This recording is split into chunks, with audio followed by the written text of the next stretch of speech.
ప్రభునందు ప్రియమైనటువంటి వాళ్ళరా, ప్రభు అయిన యేసుక్రీస్తు వారి యొక్క నామమున మీ అందరికీ కూడా నేను శుభములు తెలియజేస్తూ ఉన్నాను.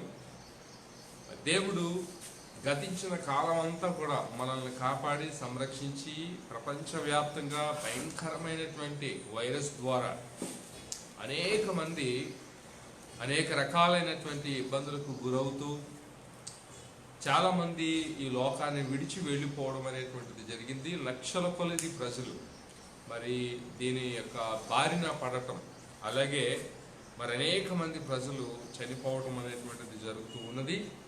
అయినప్పటికీ దేవుడు మనలను సంరక్షిస్తూ మనలను కాపాడుతూ తన యొక్క కాపుదల మన యొక్క జీవితంలో ఉంచి మరి ఈ రోజు వరకు కూడా మనకి క్షేమాన్ని, కృపను, ఆరోగ్యాన్ని అనుగ్రహించినటువంటి ఆ దేవాది దేవునికి నేను స్తుతి వందనాలు తెలియజేస్తూ ఉన్నాను. మరి ఈ కార్యక్రమాన్ని చూస్తున్నటువంటి మీకు ఈ యొక్క నా యొక్క స్వరం మీకు వినబడుతుందో లేదో నాకైతే అర్థం కావటం లేదు. ఒకవేళ మీకు ఈ యొక్క స్వరాన్ని కనుక వినబడకపోతే మీరు వెంటనే కామెంట్ పెట్టండి. మా టెక్నీషియన్స్ వాటన్నిటిని కూడా వాళ్ళు సరి చేసుకోవడం అనేటువంటిది జరుగుతూ ఉంటుంది. సో ఈరోజు నేను మైక్ లేకుండా మాట్లాడుతూ ఉన్నాను. ఒకవేళ దాని ద్వారా మీకు ఇంకా ఫ్రీక్వెంట్గా ఈ యొక్క వాక్యము లేకపోతే స్వరము వినడానికి అవకాశం కనబడుతుందేమో మనం చూద్దాం. ఒకవేళ అప్పటికి కూడా వినబడకపోతే మరలా మైక్ పెట్టుకుని మనం మాట్లాడడానికి ప్రయత్నించేద్దాం. సో అందరూ కూడా మీ గృహాల్లో క్షేమంగా ఆరోగ్యంగా ఉన్నారని నమ్ముచూ ఉన్నాను. దేవుడు మిమ్మల్ని దీవించి ఆస్వాదించిన గాక. దేవుని చిత్తం అయితే ఈ వారంలో మరలా కొన్ని గృహాలని దర్శించి ప్రభు యొక్క నామాన్ని మహిమపరిచి మీ కొరకు ప్రార్థన చేయాలని నేను ఆశపడుతూ ఉన్నాను. దేవుడు ఆ సమయాన్ని మనకు అనుగ్రహించి నడిపించులాగన మీరు కూడా ప్రార్థన పూర్వకంగా సిద్ధపడి ఉండాలని ప్రభు పేరిట మీకు నేను మనవి చేస్తూ ఉన్నాను. దేవునికి మహిమ కలుగును గాక. మనం యాకోబు రాసినటువంటి పత్రికలోకి వెళ్దాం. యాకోబు రాసినటువంటి పత్రిక మనం ధ్యానం చేస్తూ ఉన్నాం. మొదటి అధ్యాయము 13వ వచనం నుంచి, యాకోబు రాసినటువంటి పత్రిక మొదటి అధ్యాయము 13వ వచనం నుంచి ఉన్నటువంటి మాటలను మనం చూద్దాం. యాకోబు పత్రిక 13వ అధ్యాయము మొదటి వచనం నుంచి 15వ వచనం వరకు కూడా మనము ధ్యానం చేసుకుందాం. 15వ వచనం వరకు. James first chapter 13th to 15th versus. దేవుడు కీడు విషయమే శోధింపబడనేరడు, ఆయన ఎవనిని శోధింపడు గనక ఎవడైనను శోధింపబడినప్పుడు నేను దేవుని చేత శోధింపబడుచున్నానని అనకూడదు. ప్రతివాడును తన స్వకీయ దురాశ చేత ఏడవబడి మరలు కొల్పబడిన వాడే శోధింపబడును. దురాశ గర్భము ధరించి పాపమును కనును, పాపము పరిపక్వమై మరణమును కనును. కాబట్టి నా ప్రియ సహోదరులారా, మోసపోకుడి అని ఇక్కడ యాకోబు పత్రికలో ఉన్నటువంటి మాటలను మనం చూస్తూ ఉన్నాం. శోధనలు మనకి రెండు రకాలైనటువంటివిగా కనబడుతూ ఉన్నవి. ఒకటి దేవుని నుంచి వచ్చేటువంటి శోధన, అది ఏం చేస్తుంది. అలాగే కొన్ని శోధనలు మనకి మన జీవితంలో ఉన్నటువంటి సాతాను సంబంధమైనటువంటి పరిస్థితుల ద్వారా ఏర్పడేటటువంటి.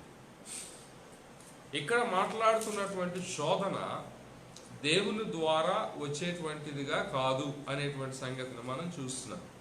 ఎందుకనంటే దేవుడు మనలను కీడు కొరకు శోధించడు.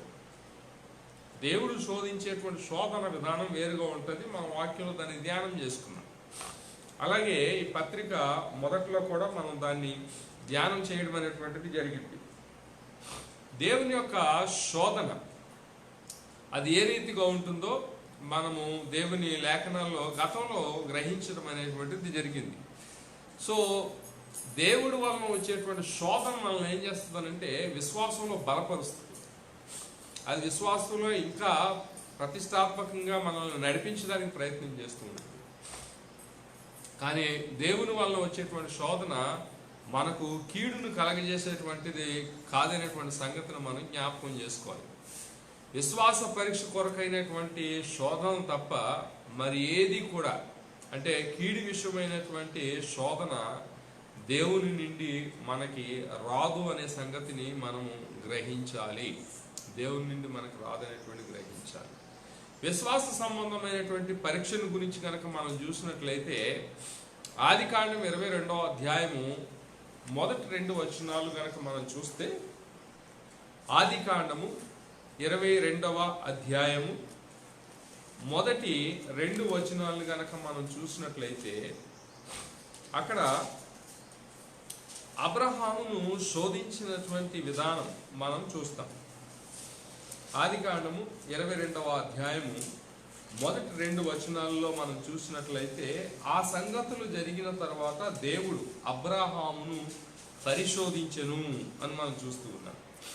దేవుడు అబ్రహామును పరిశోధించాడు. ఎట్లా అనగా, ఆయన అబ్రహామా అని పిలవగా అతడు చిత్తము ప్రభువా అనెను. అప్పుడు ఆయన, నీకు ఒక్కడై ఉన్న నీ కుమారుని అనగా నీవు ప్రేమించు ఇస్సాకును తీసుకుని మోరియా దేశమునికి వెళ్ళి అక్కడ నేను నీతో చెప్పబో పర్వతములలో ఒకదాని మీద దహన బలిగా అతన్ని నర్పించమని చెప్పెను. సో ఇక్కడ మనం చూసినట్లయితే వాగ్దాన పుత్రుడిగా ఉన్నటువంటి ఇస్సాకు, దేవుడు అబ్రహాముకు వాగ్దానం చేసి, ఆ వాగ్దానం ద్వారా 12వ అధ్యాయంలో అబ్రహాముకు దేవుడు చేసినటువంటి వాగ్దానాన్ని మనం చూస్తాం. ఆ వాగ్దానం ద్వారా దేవుడు మరి అబ్రహాముకు ఒక కుమారుని అనుగ్రహించాడు. ఆ కుమారుడు లేటుగా పుట్టడం వలన ఆ కుటుంబంలో తల్లిదండ్రులుగా ఉన్నటువంటి అబ్రహాముకు సారాకు మరి చాలా సంతోషమైంది. ఆ కుమారుని అల్లారముద్దుగా పెంచుకుంటూ ఉన్నారు. అబ్రహాం ఆ కుమారుని చాలా ఎక్కువగా ప్రేమిస్తూ ఉన్నాడు. అటువంటి పరిస్థితులలో దేవుడు అబ్రహాం యొక్క విశ్వాసాన్ని పరీక్షించడానికి అంత ప్రేమిస్తున్నటువంటి కుమారుణ్ణి బలి ఇమ్మని అడిగితే అబ్రహాము ఆ పరీక్షలో నెగ్గాడా లేదా అనేటువంటిది మన అందరికీ తెలిసినటువంటి సత్యం. మరి దేవుడు అటువంటి పరీక్షను పెట్టినప్పుడు దేవుని యొక్క మాటకు లోబడ్డాడు. తన కుమారుని సైతం కూడా బలివ్వడానికి సిద్ధపడ్డాడు. దేవునికి ఇక్కడ కావాల్సింది ఇస్సాకు యొక్క బలి కాదు. ఇస్సాకును దేవుడు బలులను కోరేటువంటి వాడు కాదు. ఆయన మనుషులను బలిగా అర్పించమని ఇష్టపడేటువంటి వాడు కాదు. ఎందుకనంటే ఆయన ప్రతి మనిషిని కూడా తన పోలికన తన స్వరూపమున చేసుకున్నాడు. కాబట్టి వారు బాగుండాలని దేవుడు కోరుకున్నాడు తప్పితే వారు ఇలాగా ఒక భయంకరమైనటువంటి పరిస్థితుల్లో చనిపోవాలనో, లేకపోతే ఇట్లాగా హత్య చేయబడాలనో, లేకపోతే ఇలాగా బలి అయిపోవాలనో దేవుడు కోరుకోవడం అనేటువంటిది జరగలేదు. అలాగే వ్యక్తిగతంగా మన జీవితాల్లో కూడా ఏదైనా సమస్య వచ్చినప్పుడు, కష్టం వచ్చినప్పుడు మనకు మనముగా ఈ సూసైడ్స్ చేసుకోవడం అనేటువంటిది కూడా మంచి పద్ధతి కాదు.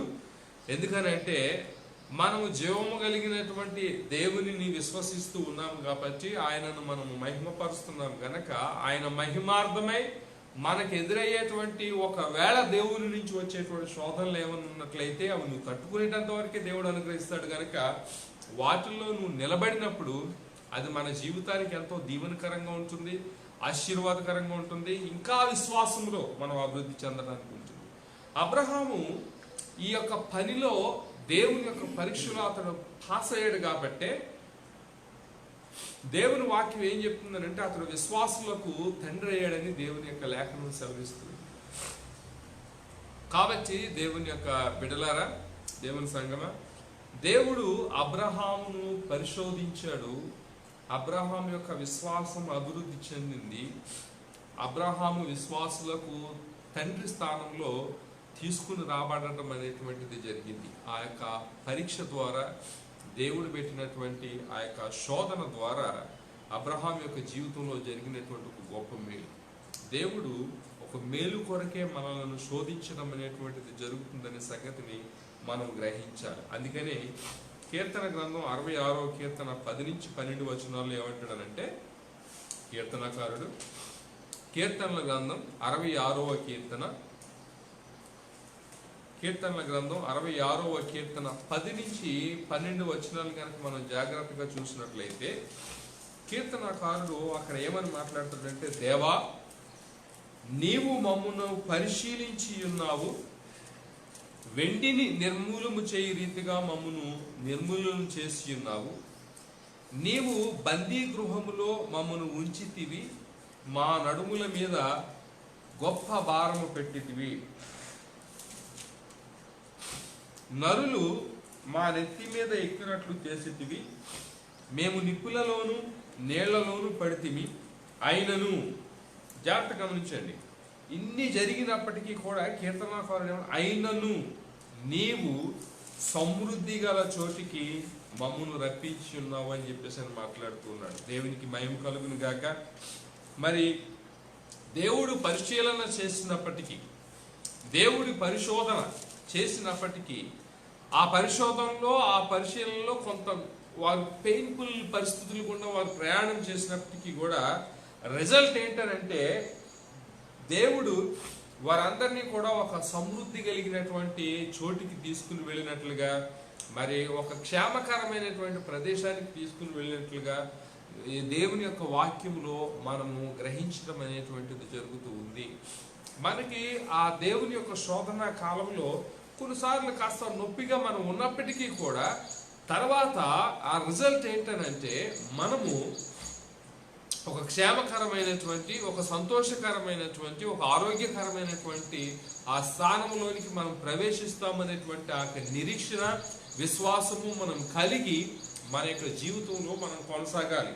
ఈరోజు వ్యక్తిగతంగా నీ కుటుంబంలో కానీ, నీ యొక్క జీవితంలో కానీ, లేక సమాజపరంగా కానీ, లేకపోతే నీ యొక్క జీవితంలో ఎదురవుతున్నటువంటి కొన్ని పరిస్థితులు, వీటన్నిటిని బట్టి ఏదో సంభవిస్తుందని నువ్వు అనుకోకుండా, ఒకవేళ ఇవి దేవుడి నుంచి వచ్చినటువంటివిగా నువ్వు గ్రహించినట్లయితే ఇటువంటి శోధనలలో ఆయన నిన్ను ఒక మంచి పొజిషన్లోనికి తీసుకుని వెళ్ళబోతున్నాడు అనేటువంటి విశ్వాసంతో దేవునిని మహిమపరుస్తూ, దేవునిని గణపరుస్తూ నువ్వు విశ్వాసాన్ని కాపాడుకుని నీ ఆత్మీయ యాత్రలో ముందుకు కొనసాగవలసినటువంటి వ్యక్తిగా కనబడుచు ఉన్నావు. ఆ సంగతిని మనము గ్రహించాలని దేవుని యొక్క వాక్యం ద్వారా మనము తెలియజేస్తూ ఉంటాం. అందుకనే యేసు ప్రభువారు నేర్పించినటువంటి పరలోక ప్రార్థన ఏదైతే ఉందో ఆ ప్రార్థనలో 6వ అధ్యాయం మత్తయి సువార్త 13వ వచనాన్ని కనుక మనం చూసినట్లయితే, మత్తయి సువార్త 6వ అధ్యాయం 13వ వచనంలో ఏమంటాడంటే, దుష్టుల నుండి తప్పించు అని ప్రార్థన చేయమన్నట్లుగా దేవుని యొక్క వాక్యంలో మనం చూస్తూ ఉంటాము.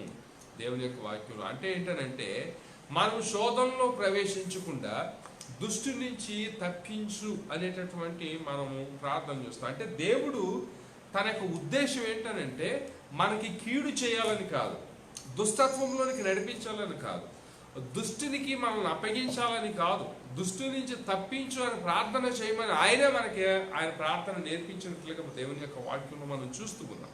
కనుక ఆ యొక్క ఉద్దేశంతో దేవుడు మానవుల పట్ల ఉన్నప్పుడు, ముఖ్యంగా దేవుని బిడ్డలైనటువంటి మన పట్ల ఆయన ఉన్నప్పుడు, ఆయన మనకి కీడు సంభవించాలని, మనలను శోధంలోనికి నెట్టడం అనేటువంటిది జరగదు అనేటువంటి సంగతిని ఈ మాటలను బట్టి మనం గ్రహించవలసినటువంటి వారంగా కనబడుతూ ఉన్నాం. మనకి కీడు అనేటువంటి ఈ యొక్క మాటలో యాకోబు రాసినటువంటి పత్రికలో మనం చూసినటువంటి ఆ మాట, ఆ కీడు అనేటువంటి మాటను కనుక మనం చూసినట్లయితే కొన్ని పర్యాయ పదాలు మనకి కనబడుతూ ఉన్నాయి. ఇందాక నేను చెప్పినటువంటి మత్తయి సువార్త 6వ అధ్యాయం 13వ వచనంలో కనుక మనం చూసినట్టే దుష్టుల నుంచి తప్పించు అనేటటువంటి మాటను మనం చూస్తున్నాం. అక్కడ ఫుట్ నోట్లో ఏమని రాసినట్టుందంటే కీడు నుంచి తప్పించు అనేటువంటి మాటను మనం చూస్తూ ఉంటాం అన్నమాట. అంటే కీడు నుంచి తప్పించమని, దుష్టు నుంచి తప్పించమని అటువంటి మాటను మనం గ్రహిస్తూ ఉంటాం. ఈ కీడు అనేటువంటిది, ఈ దుష్టత్వం అనేటువంటిది రెండు కూడా ఒకే భాషకు సంబంధించినటువంటిగా మరి ఇక్కడ ఉన్నటువంటి మాటలో మనం గ్రహించగలుగుతూ ఉన్నాం. ఈ రెండు కూడా ఎక్కడి నుంచి వస్తాయంటే దుష్టుడి నుంచి వస్తాయి. దుష్టుడు దేవుడు కాదు, అర్థమవుతుందంటే దేవుడు దుష్టుడు కాదు ఆయన. అలాగే దుష్టుడు అయినటువంటి వాడు దేవుడు కాదు. కాబట్టి దుష్టుడు ఎవడో మనకు తెలుసు, సాతాను అనేటువంటి సంగతి మన అందరికీ ఎరుగును. కానీ ఈ దుష్టత్వం అనేటువంటిది వాళ్ళ దగ్గర నుంచి మనకి ప్రారంభం అవడం అనేటువంటిది జరుగుతూ ఉంటుంది. కీడు అనబడేటటువంటి శోధన ఏదైతే ఉందో ఆ శోధన దేవుని నుంచి వచ్చేటువంటిది కాదు, మన జీవితంలో ఉన్నటువంటి ఒక భయంకరమైనటువంటి స్థితి. ఆ స్థితిలో నుంచే ఈ కీడు అనేటువంటిది వస్తుందనేటువంటి సంగతిని మనము గ్రహించవలసినటువంటి వారముగా కనబడుచు ఉన్నాము. దానికే యాకోబు రాసినటువంటి పత్రికలోనే కనుక మనం జాగ్రత్తగా చూసినట్లయితే ఆ కింద వచనాల్లో కూడా కనబడుతూ ఉంటుంటారు. యాకోబు రాసినటువంటి పత్రికలో మనం వెళ్ళినట్లయితే ఆ కింద వచనాల్లో ఏమని మనకు కనబడుతూ ఉంటుందనంటే,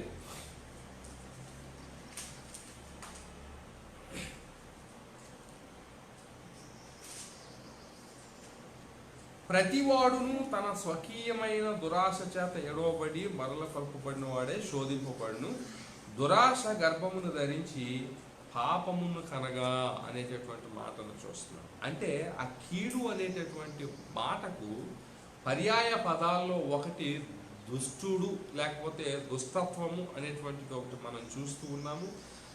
రెండవది పాపము అనేటువంటిది మనం చూస్తూ ఉన్నాం. అంటే మనం ఒక మాటలో చెప్పాలని అంటే పాపంలో నెట్టడానికి కానీ పాపంలోనికి తీసుకుని వెళ్ళి వదిలేయడానికి కానీ దేవుడు మనల్ని ఎప్పుడూ కూడా శోధించడు అనే సంగతిని మనం గ్రహించాలి. కీడుకు సంబంధమైనటువంటి శోధన దేవుని నుంచి రాదు, అది దేవుని నుంచి పుట్టినటువంటిది కాదు. దేవుని నుంచి పుట్టేటువంటి శోధన మనల్ని ఏం చేస్తుందనంటే ఆశీర్వదిస్తుంది, మనకు ఒక మంచి క్షేమకరమైనటువంటి స్థలంలోకి తీసుకుని వెళ్తుంది. దేవుని నుంచి వచ్చేటువంటి శోధన అది చాలా గొప్పది. ఈవెన్ మనకి యోబు జీవితాన్ని గురించి కూడా మనం చూసినప్పుడు సాతానికి అప్పగించాడు, బట్ దేవుడు పరిశీలన చేశాడు. చివరికి యోబు అతడు దేవుని ఎదుట గెలిచాడు గనక మొదట ఉన్నటువంటి దానికంటే తర్వాత అతనికి వచ్చినటువంటి ఆశీర్వాదము రెండంతలుగా కనబడుతూ ఉంటుంది.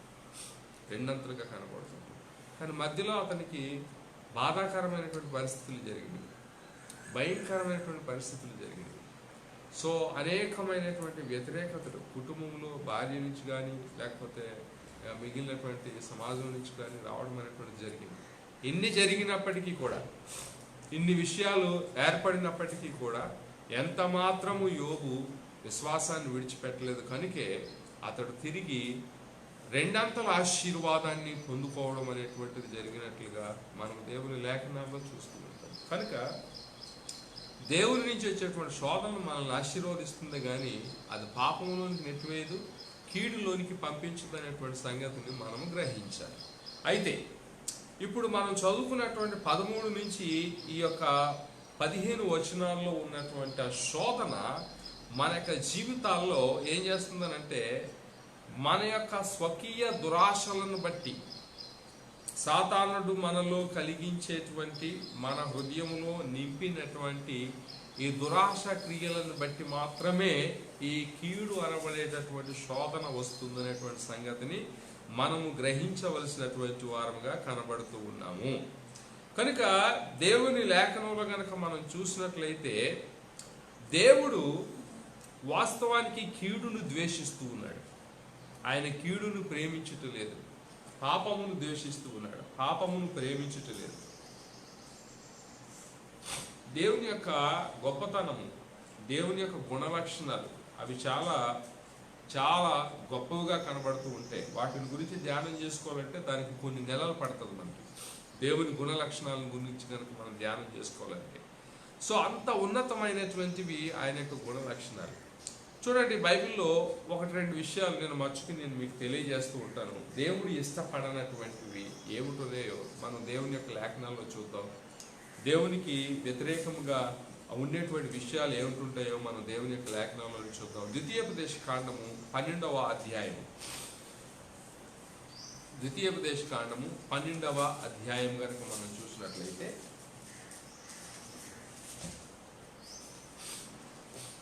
32వ వచనాన్ని మనం చూద్దాం.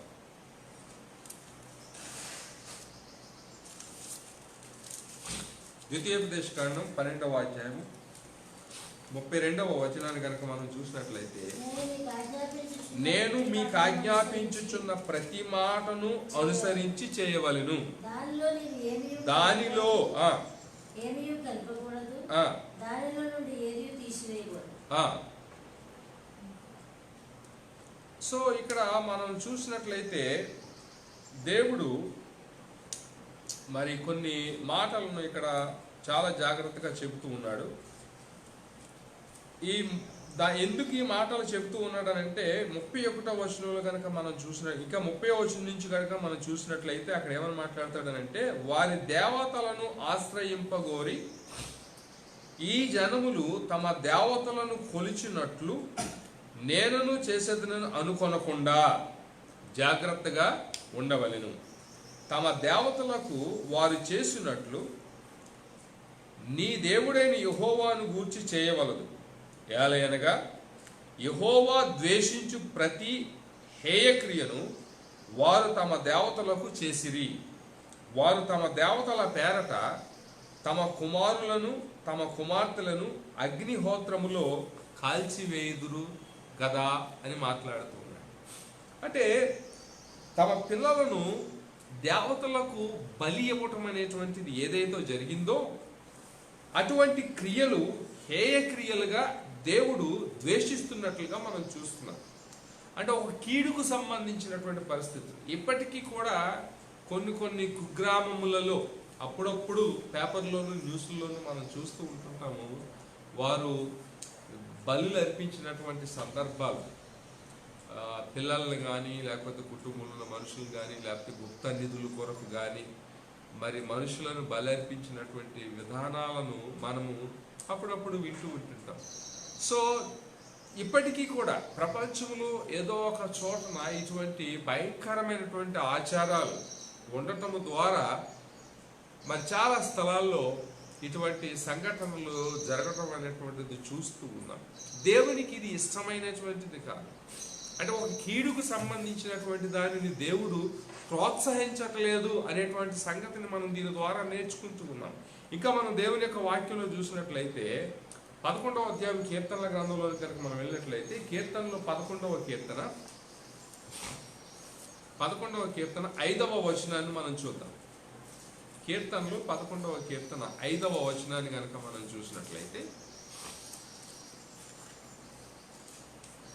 యెహోవా నీతిమంతులను పరిశీలించును, దుష్టులను బలాత్కారాసక్తులను ఆయనకు అసహ్యులు అని వాక్యంలో మనం చూస్తున్నాం.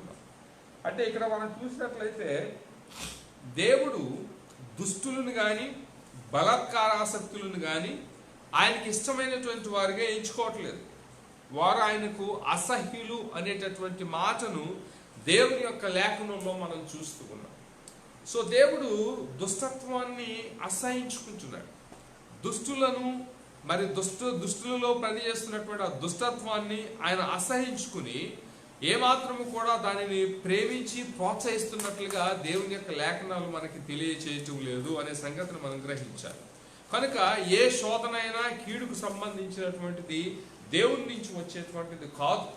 దేవుని యొక్క శోధన మనల్ని ఆశీర్వదిస్తుంది, కానీ కీడుకు సంబంధించినటువంటి శోధన దేవుని నుంచి వచ్చేటువంటిది కాదు. ఆ కీడును ఆ దుష్టత్వాన్ని దేవుడు ఏం చేస్తున్నాడంటే అసహించుకుంటున్నట్లుగా దేవుని యొక్క లేఖనాల్లో మనం చూడగలుగుతూ ఉంటాం. తర్వాత సామెతల గ్రంథం 6వ అధ్యాయం 16 నుంచి 19 వచనాలు కనుక మనం చూసినట్లయితే, సామెతల గ్రంథం 6వ అధ్యాయము 16 నుంచి 19 వచనాలు కనుక మనం చూసినట్లయితే అక్కడ ఏమంటాడంటే, యెహోవాకు అసహ్యములైనవి 6 గలవు. యెహోవాకు అసహ్యమైనటువంటివి 6 గలవు, 7ను ఆయనకు హేయములు అనేటువంటి మాటను మనం చూస్తూ ఉన్నాం. 7ను ఆయనకు హేయములు. ఫుట్నోట్లో ఆయనకు అనేటువంటి మాటకు ఆయన ఆత్మకు హేయమైనటువంటి సంగతిని మనం చూస్తూ ఉంటాం. ఏమనగా అహంకార దృష్టి, అహంకారంతో ఉండేటువంటి దృష్టి. గుర్తుపెట్టుకోండి, చాలా మందికి అహంకారం ఎక్కువగా ఉంటుంది. వాళ్ళకున్న డబ్బును బట్టి కావచ్చు, కులాన్ని బట్టి కావచ్చు, వాళ్ళకున్నటువంటి బ్యాక్గ్రౌండ్ని బట్టి కావచ్చు, అధికారాన్ని బట్టి కావచ్చు, ఇంకా చెప్పాలని అంటే టాలెంట్ని బట్టి కూడా కావచ్చు. సో చాలామంది అనుకుంటారు నాకున్నంత ఐశ్వర్యం ఎవరికి లేదు, ఈ ఏరియాలో ఈ ప్రాంతంలో నేను టాప్ పొజిషన్లో ఉన్నాను అనేటువంటి అహంకారంతో ఉంటూ ఉంటారు చాలామంది. చాలాసార్లు ఎదుటి వారిని చిన్న చూపు చూస్తూ, వారిని కొంచెం నీచంగా మాట్లాడుతూ, సర్కాస్టిక్గా వాళ్ళ విషయంలో ప్రవర్తిస్తూ, అవమానపరచడానికి వాళ్ళ మాటల ద్వారా ప్రయత్నాలు చేస్తూ ఉంటుంటారు. అహంకారమైనటువంటి దృష్టి. అలాగే టాలెంట్ని బట్టి, కులాన్ని బట్టి ఇప్పటికీ క్రైస్తవంలోనికి వచ్చినటువంటి మరి గొప్ప కులస్తులు అని చెప్పబడినటువంటి వారు మనుషులంతా సమానమే అని మనం అనుకుంటూ ఉంటుంటాము. అదే సమయంలో మా కులం గొప్పది, మా కులం గొప్పది అని చెప్పేసి మాట్లాడుకునేటువంటి బయట మనకు తెలుసు. ఇదే జబ్బు, ఇదే జాడ్యం క్రైస్తవ్యంలో కూడా ఎప్పటికీ కొనసాగుతూ వస్తూ ఉంది. యేసుక్రీస్తులో వచ్చి ఆయన రక్తం ద్వారా మరి కడగబడి బాప్తిస్మం తీసుకుని దేవుని యొక్క సంఘములో మరి సభ్యులుగా చేర్చబడినప్పటికీ కూడా ఇంకా చాలా మందిలో ఏంటనంటే అప్పుడప్పుడు మరి మా కులము అనేటటువంటి దానిని బయటికి తీసుకుని వస్తూ ఉంటుంటారు. ఈ మధ్య కాలంలో బాగా కొంచెం విచారకరమైనటువంటి విషయాలు కూడా కొన్ని నేను బాధపడుతున్నటువంటి విషయాలు ఏంటంటే కులాన్ని బట్టి కూడా క్రైస్తవ సంఘాలు ప్రారంభమవుతూ ఉన్నాయి. కులాన్ని బట్టి కూడా. సో ఇవి చాలా దారుణకరమైనటువంటి విషయాలు. నువ్వు ప్రభు దగ్గరికి వచ్చిన తర్వాత మనందరము ఒకే పాత్రలో ప్రాణం చేస్తూ ఉన్నాము. మనందరము కూడా మనం ఒకే రకమైనటువంటి ఆహారాన్ని తీసుకుంటున్నట్టుగా క్రీస్తు యొక్క శరీరమును కూర్చున్నటువంటిది మనం స్వీకరిస్తూ ఉన్నాము. అలాంటప్పుడు ఇంకా మనలో ఈ యొక్క భేదాలు అనేటటువంటివి ఉండడానికి ప్రయత్నం చేయకూడదు. పెళ్ళిళ్ళు చేసుకునేటప్పుడు, ఇంకా ఏదైనా పరిస్థితులు ఎదురవుతున్నప్పుడు చివరికి మనం ప్రభువులో ఉండి కూడా ఆ కులాన్ని చూడటం అనేటువంటిది, మా కులస్తులనే చూడండి పెళ్లి చేయడానికి, మా వాళ్ళనే చూడండి పెళ్లి చేసుకోవడానికి అని చెప్పేసి అని మాట్లాడుతూ ఉంటుంటారు. ఇక మనం క్రైస్తవులు ఎలా అవుతాము, ఎలాగో మనం క్రీస్తు బిడ్డలమైనటువంటి వారు అవుతామో ఒకసారి ఆలోచించాలి. మనం క్రీస్తులో అందరము సమానమైనప్పుడు ఇంకా నా వాళ్ళు అని నువ్వు పట్టుకుని ఏలబడేటటువంటి దాంట్లో అసలు నీ ఆత్మీయ స్టేటస్ ఎంతవరకు ఉందో ఒకసారి ఆలోచించు. నువ్వు ఈ లోకంలో ఒకవేళ ఉన్నతమైన కులం నుంచి నువ్వు రక్షింపబడినటువంటి వ్యక్తివి కావచ్చు, సంతోషం. కానీ క్రీస్తులోనికి వచ్చిన తర్వాత నువ్వు క్రీస్తులో ఎదిగేటువంటి ఆత్మీయ స్థితిని బట్టి నువ్వు ఉన్నతమైనటువంటి స్థితిలోనికి వెళ్తావు, కానీ నీ కులాన్ని బట్టి నువ్వు ఉన్నతమైన స్థితిలోనికి వెళ్ళలేవు. నీ మతాన్ని బట్టి నువ్వు ఉన్నతమైనటువంటి స్థితిలోనికి వెళ్ళలేవు. నీకున్నటువంటి ఆస్తి ఐశ్వర్యాన్ని బట్టి నువ్వు ఉన్నతమైనటువంటి స్థితిలోనికి వెళ్ళలేవు. నీకున్నటువంటి టాలెంట్ని బట్టి కూడా నువ్వు ఉన్నతమైన స్థితిలోనికి వెళ్ళావు. నీ ఆత్మీయ స్థితి, నీ ఆత్మీయ జీవితం, క్రీస్తుతో నీకున్నటువంటి సంబంధం, క్రీస్తుతో నువ్వు అంటుకట్టబడినటువంటి స్థితి ఏదైతే ఉంటుందో దానిని బట్టే నువ్వు ఉన్నత స్థితిలోనికి వెళ్ళడం అనేటువంటిది జరుగుతుంది. చాలాసార్లు మనం ప్రభువులో ఉండి కూడా కొంతమంది ఎడల మనం చిన్న చూపు చూస్తుంటాం. దీన్ని అహంకార దృష్టి అని అంటుంటాడు. ఒకవేళ నీకు మంచి తలాంతులు ఉన్నాయి, నువ్వు సాక్ష్యం చెప్పగలవు, వాక్యం చెప్పగలవు, పాటలు పాడగలవు, వాయిద్యాలు వాయించగలవు, లేకపోతే ఇంకా ఇతరాత్రమైనటువంటి వర్క్స్ ప్రభు కొరకే నువ్వు చేసేటువంటి వ్యక్తిగా ఉంటుండొచ్చు. ఒకవేళ నీకులాగా ఇంకొకరు చేయలేకపోయినప్పటికీ వారి ఎడల నువ్వు అహంకార దృష్టితో ఉండడం అనేటువంటిది దేవుని యొక్క వాక్య విరుద్ధం. అవి దేవునికి అసహ్యమైనటువంటివి, దేవుడు ఇష్టపడేటువంటివి కాదని దేవుని యొక్క వాక్యం సెలవిస్తూ ఉంది. ఇంకా మనం చూసినట్లయితే దేవుని యొక్క వాక్యంలో ఇంకా మనం గమనించినట్లయితే ఇంకేమంటున్నాడు అంటే అహంకార దృష్టి తర్వాత కళ్ళల్లాడు నాలుక, అంటే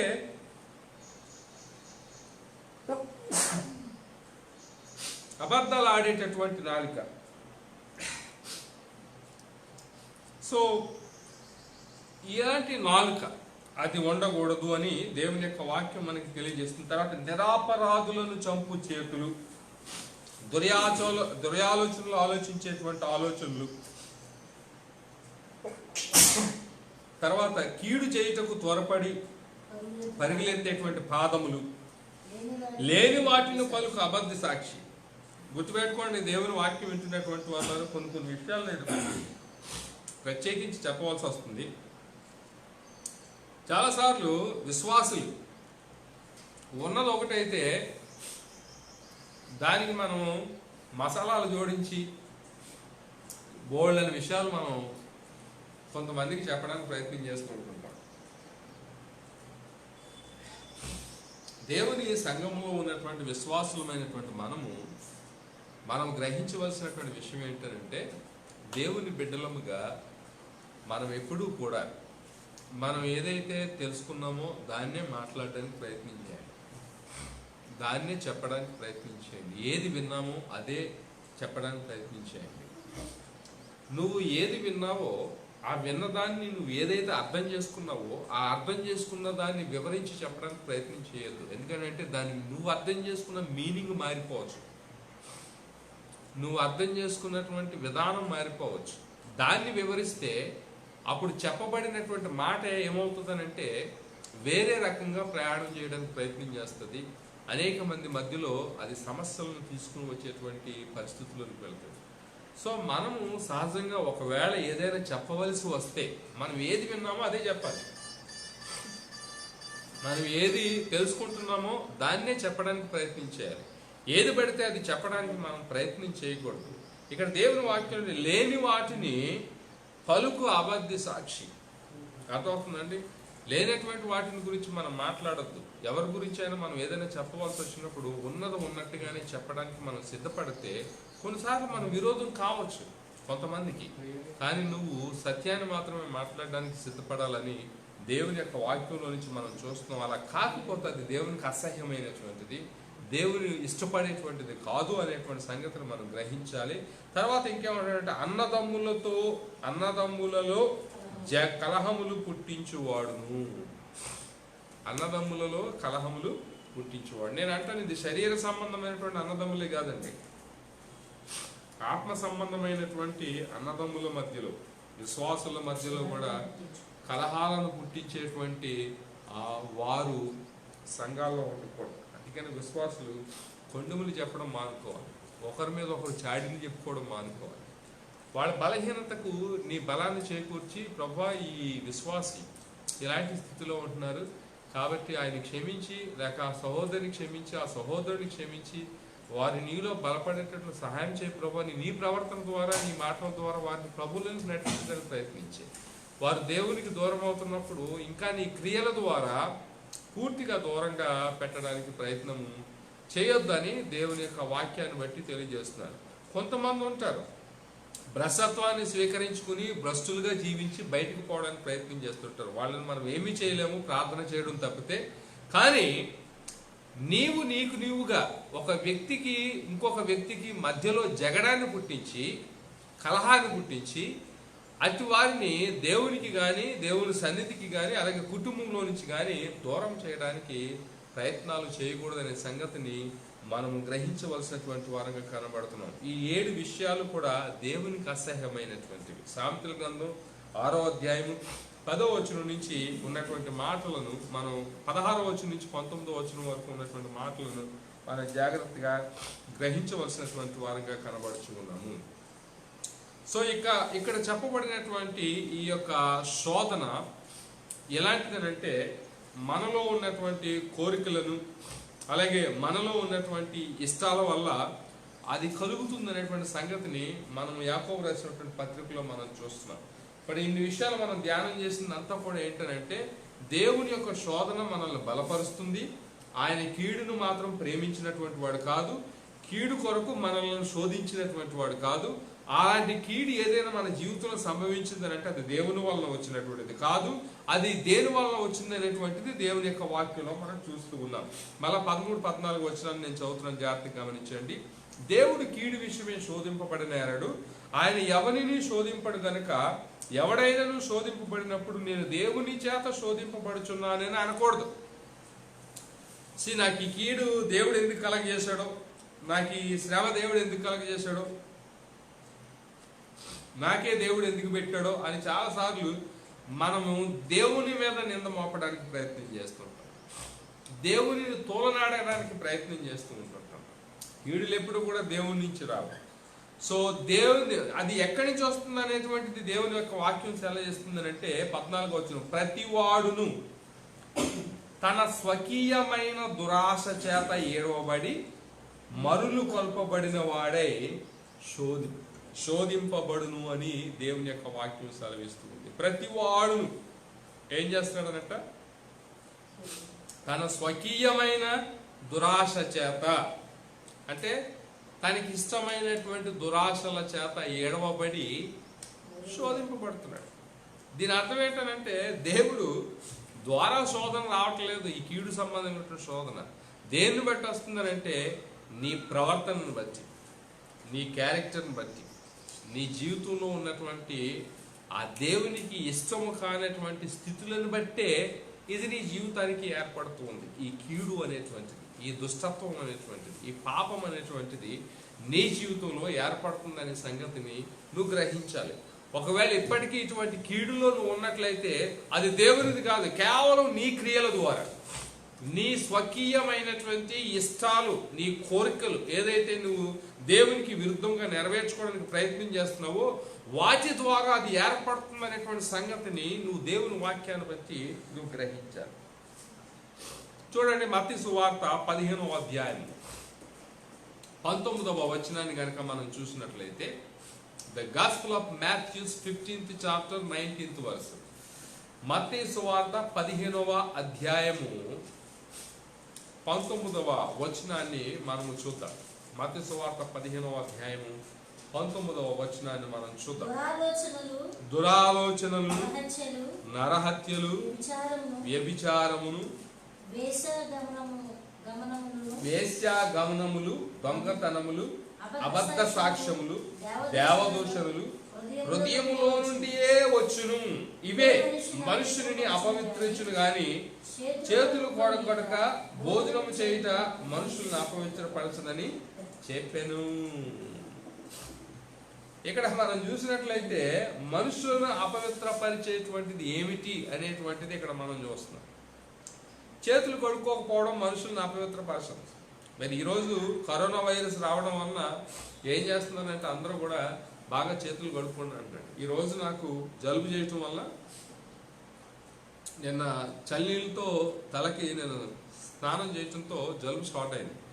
ఇప్పుడు ఈ జలుబు స్టార్ట్ అవ్వడం వల్ల ఏంటంటే తుమ్ములు వస్తున్నాయి, ఇబ్బంది పడుతూ ఉన్నాను, మీరు కూడా చూస్తూ ఉన్నారు. కనుక ఈ టైంలో ఇటువంటి కండిషన్ ఎవరి దగ్గర మనం కనపరుస్తూ ఏమో వీడికి ఏమన్నా కరోనా వైరస్ వచ్చిందేమో అని చెప్పేసి నేను అనుకుంటూ ఉంటాను. సహజంగా మనం ఎక్స్పెక్ట్ చేస్తుంటాం. ఇంకొక దగ్గర నుంచి కూడా మనం ఎవరినైనా చూస్తే మనం కూడా అదే ఆలోచిస్తూ ఉంటాం. 2-3 సార్లు వాళ్ళు తుమ్మారు అనుకోండి, మనకు డౌట్ వచ్చేస్తుంది. ఈరోజు మామూలు జలుబుకి కూడా మరి ఇటువంటి ఆలోచనలు సహజంగా జరుగుతూ వస్తున్నటువంటివిగా మనం చూస్తూ ఉన్నాం. సరే, ఇక్కడ మనం చూసినట్లయితే దేవుని యొక్క లేఖనాల్లో ఈ హృదయములో మనిషిని అపవిత్రపరిచేటువంటి, బయట నుంచి వచ్చేటువంటిది కాదు. చేతులు కడుక్కోకుండా నీ శిష్యులు భోజనం చేస్తున్నారు అని కొంతమంది కామెంట్ చేశారు. యేసు ప్రభువారు చేతులు కడుక్కోకపోవడం వలన, చేతులు కడుక్కోకుండా ఆహారం తింటే ఏమవుతుందనంటే మనకి కొంచెం అనారోగ్యం రావచ్చు. ఎందుకంటే సూక్ష్మక్రిములు అవి చేతుల్లో ఉంటాయి. ఇప్పుడు ఈ కరోనా టైంలో ప్రతిసారి చేతులు శుభ్రంగా సబ్బుతో కడుక్కోండి. ఇలాగ ఎవరికైనా జలుబు అది వచ్చినప్పుడు సబ్బుతో శుభ్రంగా కడుక్కోండి, శానిటైజర్ వేసుకోండి అని చెప్పేసి మాట్లాడుతూ ఉన్నారు. సో ఎన్నడూ లేనటువంటిది, అసలు శానిటైజర్ అంటే ఏంటో తెలియనటువంటి వాళ్ళు కూడా ఈ రోజుకి శానిటైజర్ వాడవలసి వస్తుంది. ప్రతి ఒక్కరు కూడా వాడుతున్నారు. సో మంచిదే అది. అయితే ఇక్కడ యోగా సంబంధమైనటువంటి కొన్ని ఆచారాలు ఉన్నాయి. వారు హృదయం శుభ్రంగా ఉండదు, కానీ పైకి మాత్రం ఏం చేస్తారంటే చాలా శుభ్రంగా ఉండడానికి ప్రయత్నం చేస్తారు. దాని గురించి యేసు ప్రభువు వారు ఇక్కడ మాట్లాడుతున్నటువంటి మాటలు మనం చూస్తున్నాం. మనుషుల్ని అపవిత్ర పరిచేటువంటిది పైన ఉన్నటువంటిది కాదు.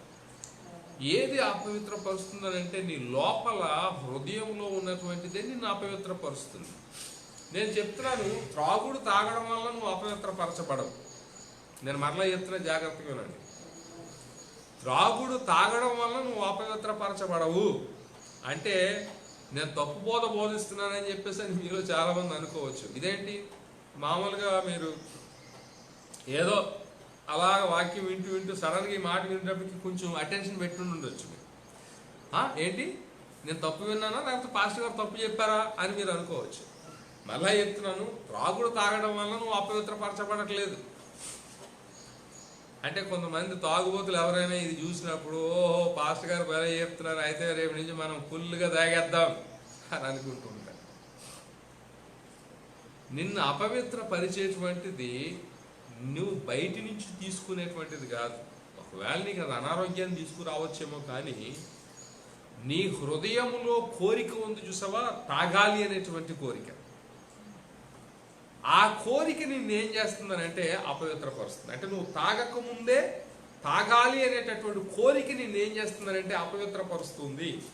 ఒక దినాన్ని నేను బాంబేలో అనుకుంటా, నేను వాక్యాన్ని చెబుతూ ఉన్నప్పుడు నేను ఇది మాట చెప్పాను. వాళ్ళు కొంతమంది నియమ నిబంధనలు నిష్టలతో కొంత భక్తిని కనపరుస్తూ ఉంటుంటారు. ఒక 40 దినాలు లేకపోతే కొంత పీరియడ్ పెట్టుకుని ఆ టైంలో కాళ్ళకి చెప్పులు వేసుకోరు, ఒక రకమైనటువంటి వస్త్రధారణను వారు ధరించుకుని ప్రతిరోజు కూడా మరి ఉదయాన్నే లేచి చల్లనీళ్ళు స్నానం చేసి తర్వాత వారు ఆ వస్త్రధారణతో పూజలు పునస్కారాలు కొనసాగించుకుని భక్తి జీవితాన్ని ఆ నిష్టగా ఆ 40 డేస్ కుటుంబంతో కలవకుండా, స్త్రీలు వండినటువంటి దానిని తినకుండా, మరి వారంతట వారే వండుకొని లేకపోతే వారి కొరకు ప్రత్యేకమైనటువంటి ఆహారాన్ని సిద్ధపరిచేటువంటి స్థలాల్లోని ఆహారాన్ని భుజిస్తూ చాలా నిష్టగా ఉండటం అనేటువంటిది జరుగుతుంటుంది. తర్వాత ఆ మొక్కంతా తీర్చుకోవడానికి వాళ్ళు ఎక్కడికి వెళ్ళాలో అక్కడికి వెళ్ళి మొక్కును తీర్చుకోవడం అనేటువంటిది జరుగుతుంటుంది. నాకు తెలిసినటువంటి స్నేహితుల్లో కానీ అలాగే నాకు చుట్టుపక్కల కొంతమందిని గమనించినప్పుడు కానీ మరి 40 డేస్లో అసలు వాళ్ళు ఎంత జాగ్రత్తగా ఉంటారో, ఎంత భక్తిగా ఉన్నట్టుగా కనబడుతుంటారో వాళ్ళు కనబడుతుంటారు. తర్వాత వారు ఆ మొక్కుబడి చెల్లించి తిరిగి వచ్చేటప్పుడే మరలా త్రాగుడు మొదలెట్టేటువంటి వారు, సిగరెట్లు తాగేటువంటి వారు, యథావిధిగా వారి యొక్క పాత అలవాట్లను తిరిగి కొనసాగించేటువంటి వారుగా ఉంటూ ఉన్నారు. నేనేమంటానంటే వారి ఇంటికి వచ్చిన తర్వాత ప్రారంభించరు. వారు అంత మొక్కుబడంతా పూర్తి చేసుకుని వారి కిందకి దిగి వచ్చిన తర్వాతే మరలా మామూలు డ్రెస్సులు వేసుకున్న తర్వాత వారు ఏం చేస్తున్నారనంటే ఈ అలవాట్లను ప్రారంభిస్తూ ఉన్నారు. ఈ రకమైనటువంటి వ్యసనానికి మరలా గురవుతూ ఉన్నారు. మరి దాని కొరకు కూడా వాళ్ళు ఏం చేస్తున్నారంటే ఇక్కడి నుంచి మొక్కుబడి తీసుకుని వెళ్ళడానికి వెళ్ళేటప్పుడే ఆ డబ్బును కూడా సిద్ధపరచుకుని వెళ్తున్నారు. తిరిగి వచ్చేటప్పుడు మనం ఇది కొనుక్కోవాలి, అది కొనుక్కోవాలి, అది తాగాలి, ఇది చేయాలని చెప్పేసి అని ఇక్కడి నుంచే ప్రిపేర్ అయ్యి వెళ్ళడం అనేటువంటిది జరుగుతూ ఉంది. దాని అర్థం ఏంటంటే హృదయంలో వాళ్ళకి ఆ కోరిక ఉంది. పైకి అంత భక్తిగా కనపరిస్తే ఏమి సుఖం, హృదయంలో ఆ పరిస్థితి ఉన్నప్పుడు. అలాగే క్రైస్తవుల్లో కూడా చాలా మంది ఏదో పైకి భక్తిగా దేవుని సన్నిధికి వచ్చేటువంటి వాళ్ళు ఉంటున్నారు, కానీ చాలా మంది యొక్క జీవితాలు మనం గమనించినప్పుడు ఏం జరుగుతుందనంటే వారి జీవితాల్లో కూడా మరి భక్తిని నటిస్తున్నారు, లోపల హృదయంలో మాత్రం వారి కోరికలు చావట్లేదు, వాళ్ళ ఆశలు చావట్లేదు. వాళ్ళు ఏది కొనసాగించాలనుకుంటున్నారో, ఏది జరిగించాలనుకుంటున్నారో వాళ్ళు ఇష్టపూర్వకంగా అది జరిగిస్తూ ఉన్నారు. దాని గురించి ఇక్కడ లేఖనంలో ఏమని మాట్లాడుతున్నాడంటే యాకోబు రాసినటువంటి పత్రికలో వాళ్ళు తనకిష్టమైనటువంటి దురాశల చొప్పున ఏడవబడుతున్నారని చెప్పేసి వాక్యంలో చెప్పుకున్నాడు. 14వ వచనంలో ప్రతివాడును తన స్వకీయమైన దురాశ చేత ఏడవబడి మరులు కొల్పబడిన వాడే శోధింపబడుచున్నాడు. కీడుకు సంబంధమైనటువంటి శోధన ఎందుకు వస్తుందంటే సహోదరుడు సహోదరి నీ యొక్క క్రియలను బట్టి అది వస్తుందనే సంగతిని నువ్వు గ్రహించాలి. నీ క్రియలు ఏవైతే చెడ్డవిగా ఉంటున్నాయో నీ క్రియలు ఏదైతే నీ ఇష్టానుసారంగా ఉంటున్నాయో, నీ క్రియలు ఏదైతే నీవు దేవునికి విరోధముగా ప్రవర్తిస్తున్నటువంటి ఉంటున్నాయో, వాటి ద్వారానే నీవు కీడు అనబడేటువంటి దానిలోనికి, దుష్టత్వం అనబడేటువంటి దానిలోనికి నువ్వు శోధింపబడుతున్నావు, కానీ దేవుని నుంచి వచ్చేటువంటివి కాదనే సంగతిని ఈరోజు దేవుని యొక్క వాక్యము ద్వారా నువ్వు గ్రహించవలసినటువంటి వ్యక్తిగా కనబడుతూ ఉన్నావు. ఇంకా మీరు మార్కు సువార్త 7వ అధ్యాయం 21వ వచనంలో కూడా చూసినట్లయితే ఇదే సందర్భం, అనగా హృదయంలో నుంచి వచ్చినటువంటి నిన్ను అపవిత్రపరుస్తాయనేటువంటి సంగతిని యేసు ప్రభు వారు చెబుతున్నట్లుగా మనం చూస్తూ ఉన్నాం. కనుక మనం జాగ్రత్తగా చూసినట్లయితే మనుషులను అపవిత్రపరిచేవి మన హృదయంలో నుండే వస్తున్నాయనే సంగతిని మనం గ్రహించాలి. గనక మరి పాపము అనేటువంటిది మానవునికి చాలా ప్రీతికరంగా కనబడుతూ ఉంటుంది, ఇష్టకరంగా కనబడుతూ ఉంటుంది. అది మనల్ని ఏం చేస్తుందంటే చాలా అది ఇష్టంగా ఉంటుంది కనుక మనల్ని ఆ పాపంలోనికి నడిపించడానికి ప్రయత్నం చేస్తూ ఉంటుంది. చాలాసార్లు మనం భక్తిగా ఉండాలనుకుంటాం. ఇలాంటి వాక్యాలు విన్నప్పుడు నేను ఇలా ఉండకూడదు అని అనిపిస్తూ ఉంటుంటుంది, నేను ఇలా జీవించకూడదు అని అనిపిస్తూ ఉంటుంటుంది.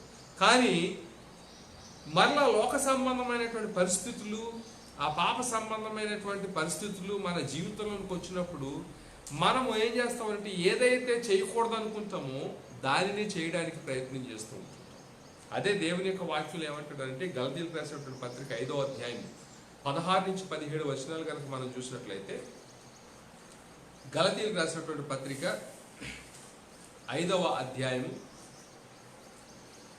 16 నుంచి 17 వచనాలు, గలతీ పత్రిక 5వ అధ్యాయం 16-17 వచనాలు కనుక మనం చూసినట్లయితే అక్కడ ఏమంటున్నాడో చూడండి. నేను చెప్పినది ఏమనగా ఆత్మానుసారముగా నడుచుకుని అప్పుడు మీరు శరీరేచ్ఛను నెరవేర్చరు. శరీరము ఆత్మకును ఆత్మ శరీరమునకును విరోధముగా అపేక్షించుచు ఇవి ఒకదానినొకటి వ్యతిరేకముగా ఉన్నవి గనుక మీరేవి చేయ నిశ్చయించురో వాటిని చేయకుందురు. అంటే మనం మంచి చేయాలనుకుంటాము కానీ మనం చేయలేము. మనం ఇక్కడి నుంచి భక్తిగా ఉండాలనుకుంటాం, ఉండలేము. మనం అనుకుంటాం ఇక్కడి నుంచి మనం వాక్యం బాగా చదువుకోవాలనుకుంటాం కానీ చదవలేము. ప్రార్థన చేసుకోవాలనుకుంటాం, చేయలేము. దేవుని సన్నిధికి రావాలి, దేవుని సన్నిధిలో ఎదగాలనుకుంటాం, రాము. ఆత్మీయంగా ఎదగాలని అనుకుంటాం, ఎదగం. నేను చాలాసార్లు మా సంఘంలో ఉన్నప్పుడు మా సంఘంలో ఉన్నటువంటి యవనస్తులు ఎవరైతే ఉన్నారో వాళ్ళలో చాలామంది లోకానుసారంగా కూడా జీవించేటువంటి వారు ఉండేవారు. చర్చిలో వాడబడుతూనే లోకానుసారంగా జీవిస్తున్నటువంటి వారు ఉండేవారు.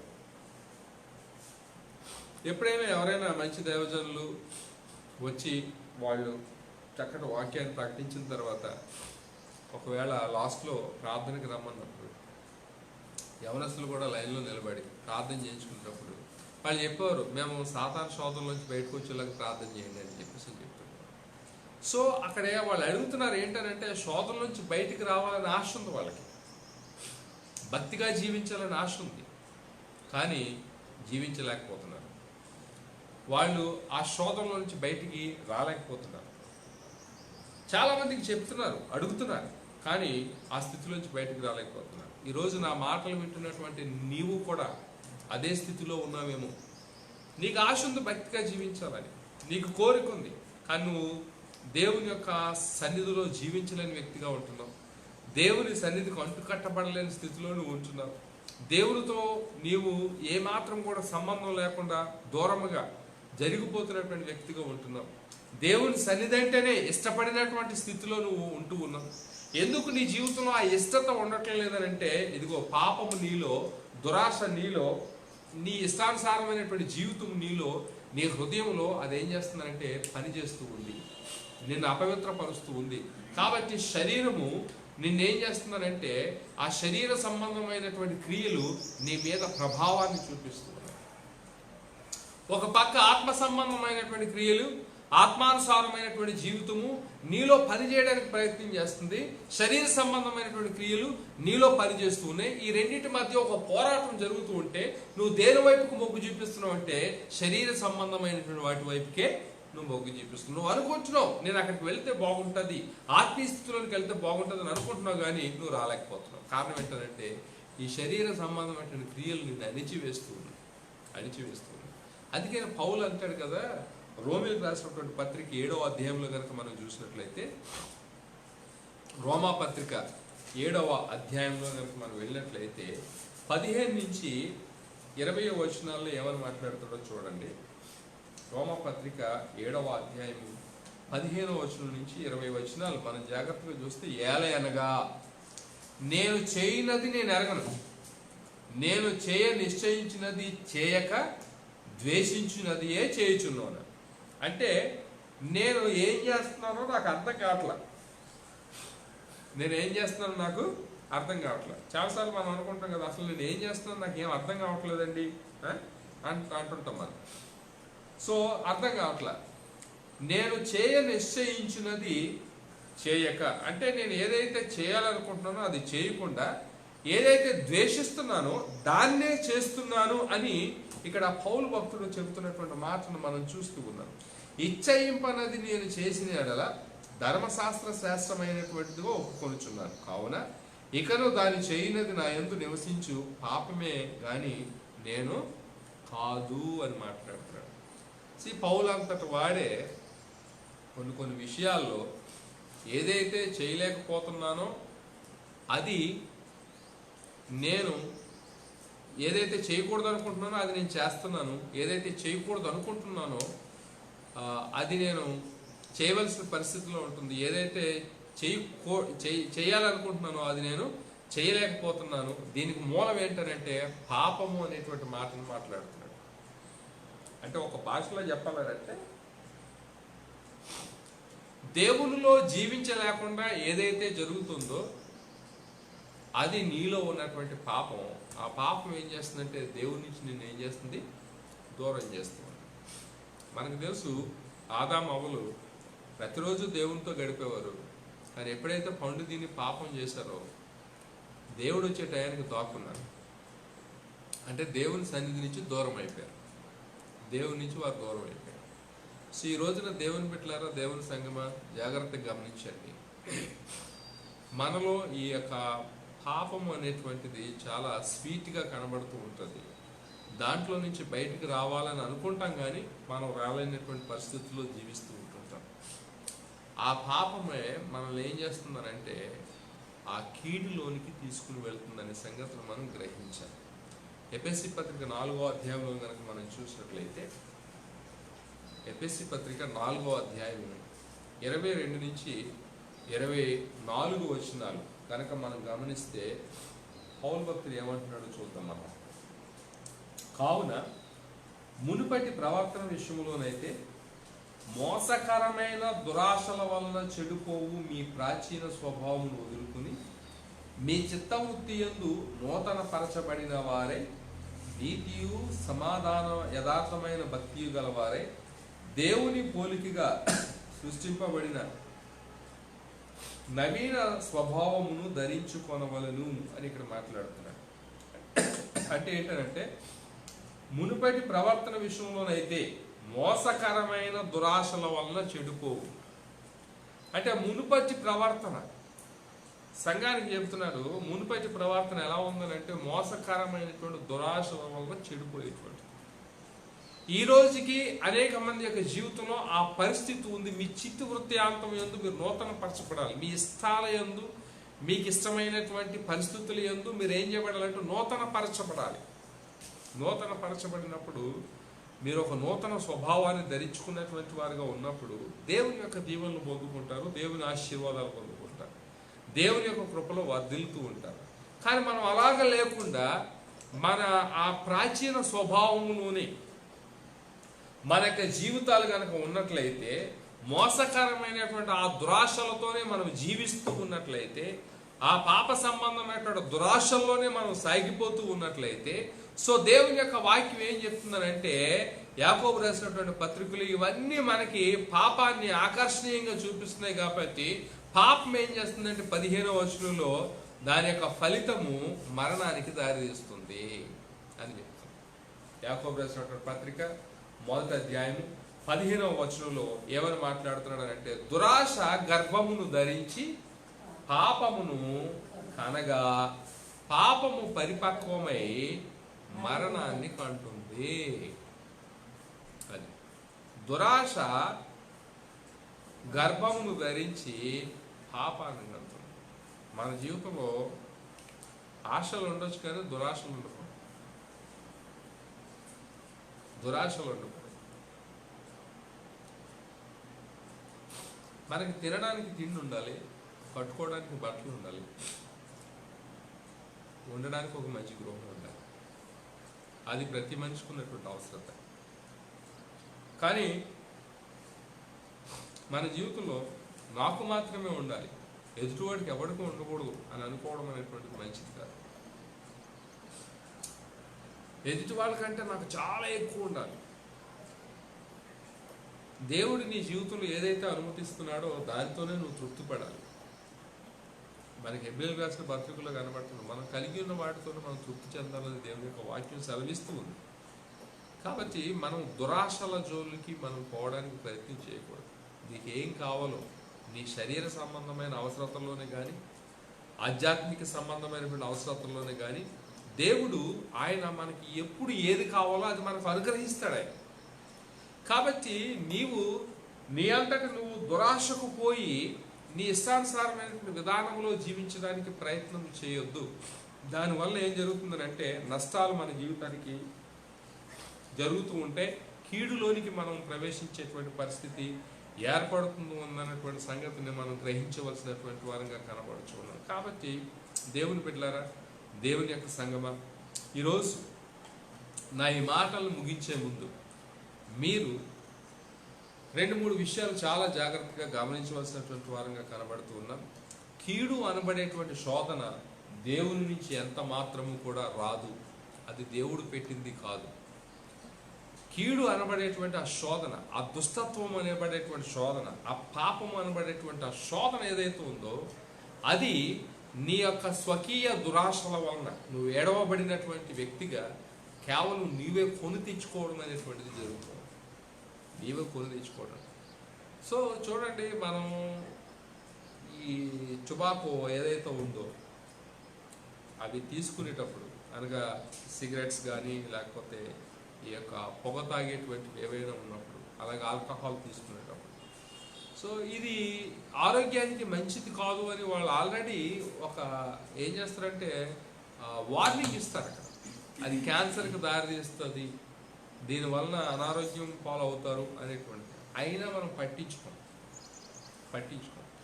మనం ఏం చేస్తామనంటే మన ఇష్టానుసారంగా అటువంటి వాటిని తీసుకోవడానికి ప్రజలు ప్రయత్నం చేస్తూ ఉంటుంటారు. కాషన్స్ని ఎవరు కూడా పట్టించుకోవట్లేదు. ఎందుకంటే అదంటే బాగా ఇష్టమైపోయింది, అది లేకుండా బ్రతకడం. ఈ మధ్యకాలంలో కరోనా లేని టైంలో కొంత ఇబ్బంది కలిగినప్పటికీ కూడా ఈ ఈ మందుల గురించి కొంతమంది సెట్ అవ్వడం అనేది జరిగింది. కానీ గవర్నమెంట్ మరి తిరిగి మరలా ఓపెన్ చేయటం వలన మరి చాలా భయంకరమైన పరిస్థితి. నాకు అర్థం కాని విషయం ఏంటంటే, ఒకవేళ ఈ కార్యక్రమాన్ని రేపు ఎవరైనా గవర్నమెంట్లో ఉన్నటువంటి వాళ్ళు మీరు ఈ కార్యక్రమాన్ని ఇతరులకి షేర్ చేయటం వలన మీ ఫేస్బుక్స్లో అది అలాగన ప్రయాణం చేసి వర్తమానం వెళితే, ఇది ఎవరైనా ఒక గవర్నమెంట్కి సంబంధించినటువంటి హైయర్ అఫీషియల్స్ దగ్గరికి వెళ్ళినప్పటికీ కూడా నాలో ఉన్నటువంటి ప్రశ్న ఏమిటంటే, ఇప్పుడు ఈ మందు దుకాణాలని ఓపెన్ చేశారు, చాలామంది లైన్లో ఎండలో, నేను మొన్న చూసినప్పుడు మండు టెండలోనండి లైన్లో నిలబడి కాళ్ళు కాలిపోతూ ఉన్నా కానీ, పైనుంచి నడినెత్తి కాలిపోతున్నా కానీ ఆ లైన్ విడిచిపెట్టకుండా లైన్లో నిలబడ్డారు. మళ్ళీ దానికి పోలీస్ డిపార్ట్మెంట్ వారు కాపలా.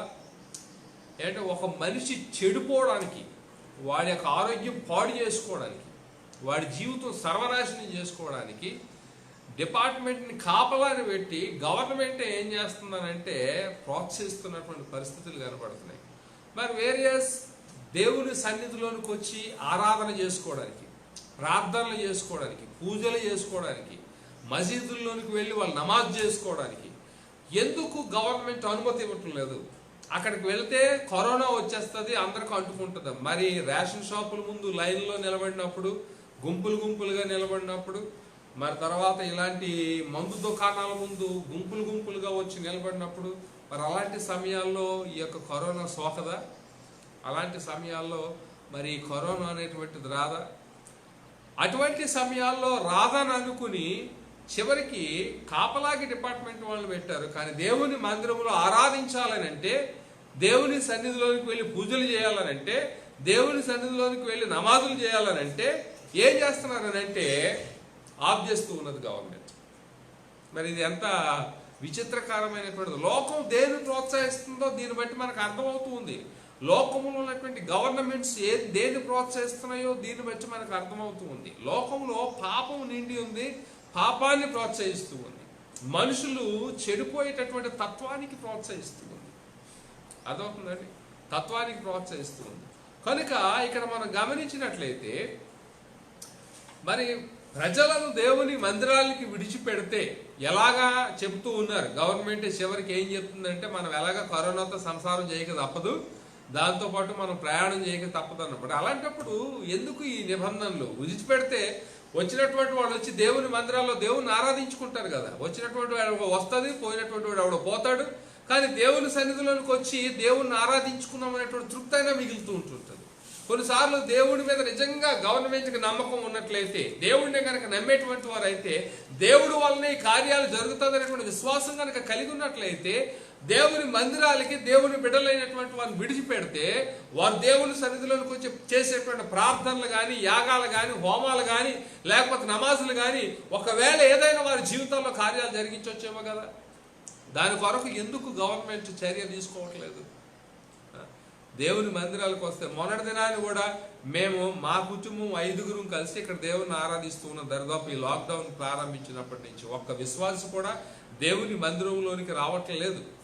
కానీ పోలీసు వాళ్ళు వచ్చి చెక్ చేసుకున్నారు మా దగ్గరికి వచ్చి. వారి పరిగెట్టుకుని వచ్చేసారు, 2 పోలీసు వాళ్ళు లాఠీలు తీసుకుని వచ్చేసారు. తీరా పైకి వచ్చేటప్పటికి మేము 5గురు తప్ప ఎవరూ కనుక కనపడలేదు. ఏమి చేయలేక మళ్ళీ తిరిగి వెనక్కి వెళ్ళిపోయారు. దేవుని మందిరాల్లో ఆరాధన చేసుకుంటుంటే మరి వచ్చి వాళ్ళు చెకింగ్లు చేస్తున్నారు. ఈ మందు తాగేటువంటి స్థలాల్లో మాత్రం వాళ్ళ కాపలా ఉండి వాళ్ళందరినీ కూడా బాగా తాగంటారా చావంటారా అని చెప్పేసి అని ప్రోత్సహిస్తున్నారు. ఏంటో నాకు ఇది అర్థం కావట్లేదు, నా జ్ఞానానికి అందట్లేదు. ఎవరైనా గవర్నమెంట్ ఆఫీషియల్స్ తెలిస్తే చెప్పండి, నేను మీ అంత జ్ఞానవంతుని కాదు. కాబట్టి ఈ విషయాన్ని లోకంలో ఆలోచిస్తూ ఉన్నప్పుడు చాలా భయంకరంగా కనబడుతున్నటువంటి, చాలా భయంకరంగా కనబడుతున్నటువంటి. సో గవర్నమెంట్ మనం ఎదిరించలేము. మన బాధను ఇలాగా చెప్పుకోవడం తప్పితే, మనకు ఉన్నటువంటి ఆ బాధను ఇలా వ్యక్తపరచుకోవడం తప్పితే ఇంతకు మించి మనం ఏం చేయలేం. గవర్నమెంట్ గురించి మనం ఏం చేయాలంటే ప్రార్థన చేయాలి. గవర్నమెంట్ గురించి మంచి జ్ఞానాన్ని దేవుడు ఇవ్వాలని మనం వారి గురించి మనం ప్రార్థన చేయాలని బైబిల్ గ్రంథం చెప్తుంది. కాబట్టి మనం ప్రార్థన చేస్తున్నాము. అక్కడ లోకంలో జరుగుతున్నటువంటి పరిస్థితులను చూస్తుంటే కొన్నిసార్లు బాధ అవుతూ ఉంటుంది. వాళ్ళ నిర్ణయాలను చూస్తున్నప్పుడు కొన్నిసార్లు బాధ అవుతూ ఉంటుంటారు. విడిచిపెట్టండి, దేవుని సన్నిధికి ప్రజలను వెళ్ళడానికి విడిచిపెట్టండి. వారు దేవుని సన్నిధికి వచ్చి దేవుని ఆరాధించడానికి విడిచిపెట్టండి. వాళ్ళు చేసే ప్రార్థన వల్ల ఒకవేళ ఏదైనా కార్యం జరగవచ్చేమో, వాళ్ళు చేసే ప్రార్థన వల్ల ఏమైనా అద్భుతం జరగవచ్చేమో, ఏమైనా ఆశ్చర్యకార్యం జరగవచ్చేమో. కాబట్టి దేవుని మందిరాలను విడిచిపెట్టడానికి ప్రయత్నం చేయాల్సిందిగా నేను మరి ప్రత్యేకించి గవర్నమెంట్ వారిని రిక్వెస్ట్ చేస్తూ ఉన్నాను, వారిని అడుగుతూ ఉన్నాను. సో ఈ విషయాలు మీరు పరిశీలనకు తీసుకుని రావాలని ప్రభు పేరు మిమ్మల్ని బ్రతుకులాడుతూ ఉన్నాను. సో దేవుడు మీ నాయకత్వాన్ని దీవించాలని మేము కోరుకుంటూ ఉన్నాం. ఒక అద్భుతమైనటువంటి స్థితిలో మన దేశంలో మరి ఇప్పటికీ అనేక మంది భక్తులు చేసినటువంటి ప్రార్థన వల్ల ఇతర దేశాల కంటే తక్కువైనటువంటి కేసులు, తక్కువైనటువంటి మరణాలు మన దేశంలో ఉన్నవి. అవి ఇంకా వ్యాప్తి కాకుండా ఉన్నటువంటి వారు అందరూ బాగుపడి తిరిగి వచ్చేలాగిన దేవుని మందిరాలకి దేవుని బిడ్డలైనటువంటి వారిని విడిచిపెట్టడానికి ప్రయత్నం చేయాలని ప్రభుపేట మరొకసారి నేను మనవి చేస్తూ ఉన్నాను. సో లోకము పాపాన్ని ప్రోత్సహిస్తూ ఉంది. పాపములో మానవుడు జీవించటం వలన తన పాపపు స్థితిని బట్టే ఈ దుష్టత్వము, కీడు అనబడేటువంటి శోధనలు వస్తున్నాయని కానీ ఎంత మాత్రము దేవుడి నుండి వచ్చేటువంటిది కాదు. ఈ విషయాన్ని మీరు గ్రహించాలి. చివరికి ఈరోజు కరోనా అనేటువంటిది కూడా ఇది దేవుడి నుంచి కలిగినటువంటి శోధన అని నేను అనుకోవట్లేదు. మనిషి తాను చేసినటువంటి భయంకరమైనటువంటి దుస్థితిని బట్టి, మానవుడు తాను చేస్తున్నటువంటి భయంకరమైనటువంటి పరిస్థితిని బట్టి, మానవుడు పాపములో జీవిస్తున్నటువంటి భయంకరమైనటువంటి స్థితులను బట్టే ఈరోజు లోకంలో ఈ యొక్క భయంకరమైనటువంటి వ్యాధి ప్రబలి అనేక మంది యొక్క జీవితాలని నాశనంలోనికి నెడుతూ ఉంది. పాపము, దురాశ గర్భమును ధరించి పాపమును కంటే పాపం ఏం చేస్తుందనంటే మరణాన్ని కంటుంది. ఈ రోజున మనం ఎలా ఉంటున్నాం? నువ్వు మరణం అయిపోయేటువంటి పరిస్థితుల్లోనికి వెళ్ళడానికి ఇష్టపడుతూ ఉన్నట్లయితే నువ్వు పాపంలోనే జీవించు, ఆ దురాశలతోనే నువ్వు జీవించు. కానీ ఆ స్థితి నుంచి నువ్వు బయటపడాలని నువ్వు ఇష్టపడుతున్నట్లయితే ఇదిగో దేవుని యొక్క వాక్యానుసారంగా ప్రభు చేత శోధింపబడి ఆ యొక్క పరీక్షలో నెగ్గి విశ్వాసాన్ని కాపాడుకుని, విశ్వాసంలో బలం పొందుకుని, దేవుడిచ్చేటువంటి ఆశీర్వాదాన్ని పొందుకునేటువంటి విశ్వాసంగా నువ్వు సాగిపోగాని కీడు కొరకైనటువంటి శోధనలోనికి వెళ్ళేటువంటి విశ్వాసంగా మాత్రం నువ్వు ఉండకుండా ఉండాలని దేవుని యొక్క వాక్యము ద్వారా ఆయన సేవకునిగా నేను మీకు తెలియజేస్తున్నాను. అటువంటి కృప దేవుడు మీ అందరికీ కూడా అనుగ్రహించి నడిపించునుగాక. ఆమేన్. తలలు వంచండి, మోకరించండి, మనం ప్రార్థన చేసుకుందాం. తలలు వంచి కళ్ళు మూసుకుని చెప్పబడినటువంటి వాక్యాన్ని బట్టి కొద్ది క్షణాలు మనము దేవుని యొక్క సన్నిధిలో మనము మోకరించి ప్రార్థన చేసుకుని, ఒకవేళ ప్రియ సహోదరుడు సోదరి నీ జీవితంలో ఎదురవుతున్నటువంటి అనేక సమస్యలు, శోధనలు, కీడు అది దేవుని నుంచి వచ్చేటువంటివి కావు. కేవలము నీ యొక్క జీవితంలో నీవు అనుభవిస్తున్నటువంటి స్థితి నుంచి వచ్చేటువంటి సంగతిని గ్రహించి, నీ పాపములో నుంచి వచ్చేటువంటి సంగతిని గ్రహించి, నువ్వు నీ యొక్క దురాశల చొప్పున, నీ యొక్క ఇష్టము చొప్పున ప్రవర్తిస్తున్నటువంటి ప్రవర్తనలో నుంచే వచ్చినటువంటి కీడని సంభవించి వాటి నుంచి బయటపడటానికి ఇదిగో ప్రభు వైపుకు తిరుగు, ప్రభు యొక్క చేయి పట్టుకో, ప్రభుతో అంటు కట్టబడు, ప్రభువులో జీవించడానికి ఇష్టపడు. దేవునికి అసహ్యమైనటువంటి వాటిలో ఎక్కడ కూడా నీ జీవితం ఉండకుండా నువ్వు సాగుటకు ఇష్టపడు. అప్పుడు దేవుడు నీ జీవితాన్ని ఆయన బలపరిచి ఆయన ఏం చేస్తున్నాడంటే మరణంలోనికి నడిపించకుండా ఒక దినాన్ని శారీరకంగా నీకు వచ్చేటువంటి మరణం వరకు కూడా నిన్ను నమ్మకంగా ఆయన నడిపించేటువంటి వాడుగా ఉంటూ ఉన్నాడు. సో అటువంటి కృప నీకు కావాలనుకుంటే నువ్వు ఉన్న స్థలంలో చేతులు రెండు పైకెత్తి, ప్రభా ఇదిగో ఎంతకాలం తెలుసో తెలియక నా బ్రతుకు ఇలాగ సాగిపోయింది, ఎంతకాలం తెలుసో తెలియక నా జీవితం ఇలాగ అయిపోతూ ఉన్నది, ఇదిగో ఈ రోజు నుంచి అయినా, ఈ క్షణం నుంచి అయినా ఇదిగో నేను భక్తి కలిగినటువంటి బ్రతుకులో జీవిస్తూ నీతో అంటు కట్టబడి నీలో నేను సాగే కృపను నాకు దయచేయి ప్రభు. ఇదిగో ఈ పాపం వల్ల వచ్చేటువంటి మరణంలోనికి నేను పోకుండా నాయన ఇదిగో నీ యొక్క కృపలో నన్ను నడిపించు ప్రభు అని దేవుని యొక్క సన్నిధిలో మనం ప్రార్థన చేద్దాం. మహోన్నతుడు అయిన మా తండ్రి, నమ్మకమైన ప్రభువానికి స్తోత్రాలు చెల్లించుకుంటున్నాను. ఇంతవరకు నాయన నీ యొక్క లేఖనంలో చెప్పబడినటువంటి మాటలు మా జీవితంలో ఫలించటకు సహాయం చేయండి. ఈ మాటల యందు మేము జీవించటకు సహాయం చేయండి ప్రభా. ఇదిగో మా జీవితంలో ఇప్పటికే ఏదైనా కీడుకు సంబంధించినటువంటి శోధన ఏర్పడినట్లయితే అది కేవలం మా ప్రభు నీ నుంచి వచ్చినటువంటిది కాకుండా నీ ద్వారా కలిగిందని మేము అనుకోకుండా మా తండ్రి, మా క్రియలను బట్టి, మా యొక్క రాతలను బట్టి, మా యొక్క జీవితాలను బట్టి ఇది జరిగిందనే సంగతిని మేము గ్రహించుకుని వాటిలో నుంచి మేము బయటపడి మేము ఆ బ్రతుకులో నుంచి బయటకు వచ్చి నాయన నీవు ఇచ్చే క్షేమమును ఆ యొక్క సమృద్ధిని మేము సంపాదించుకుని నీ కృపలో వర్ధిల్లుతూ నీ యొక్క రాజ్యానికి చేరే కృపను మాకు అనుగ్రహించమని ప్రార్థన చేస్తున్నాను. ఈ మాటలు వినిచున్న ప్రతి ఒక్కరి జీవితంలో కూడా అటువంటి కృపను దయచేయండి, అటువంటి ప్రభావంతో నింపి నడిపించమని విజ్ఞాపన చేస్తూ ఉన్నాను. నీ మహిమ కొరకు మా తండ్రి మేము జీవించే ధన్యతను అనుగ్రహించండి. నీ ఉద్దేశం మా ఎడల ఏదైతే ఉందో ప్రభు అది మేము నెరవేర్చే వారముగా మమ్మల్ని లేవనెత్తమని ప్రార్థన చేస్తూ అట్టి అభిషేకంతో నింపి నడిపించమని, నిజంగా ఎవరైతే మా తండ్రి హృదయంలో ఆ కన్నీటితో, వేదనతో, మా ప్రభు దుఃఖముతో, పశ్చాత్తాపంతో ప్రార్థన చేస్తున్నారో వారి జీవితంలో ఈ కార్యము మీరు జరిగించమని ప్రార్థన చేస్తూ మీరే మహిమ ఘనత పొందమని యేసు నామమున అడిగి పొందుకొని ఉన్నాము తండ్రి, ఆమేన్.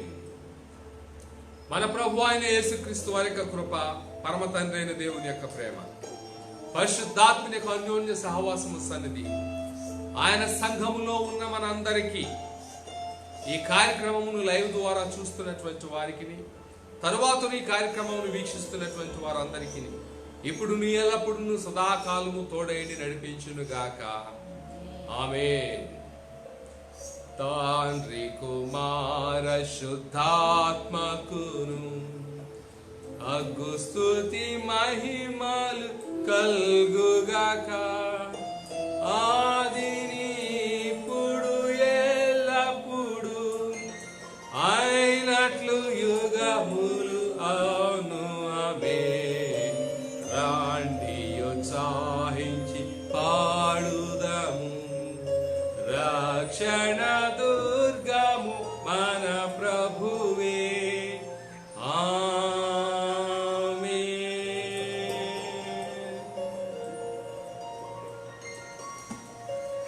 దేవుడు మిమ్మల్ని దీవించును గాక. దేవుని నామానికి మరొకసారి వందనాలు తెలియజేస్తూ, మరి దేవుని చిత్తమైతే ఈ వారంలో మీ గృహాలను దర్శించి మరి ప్రభు యొక్క సన్నిధిలో మనం కలుసుకుని దేవుని మనం గణపరుస్తాం. మరొకసారి మీ అందరికీ కూడా ప్రభు నామమున వందనాలు తెలియజేస్తూ సెలవు తీసుకుంటున్నాను.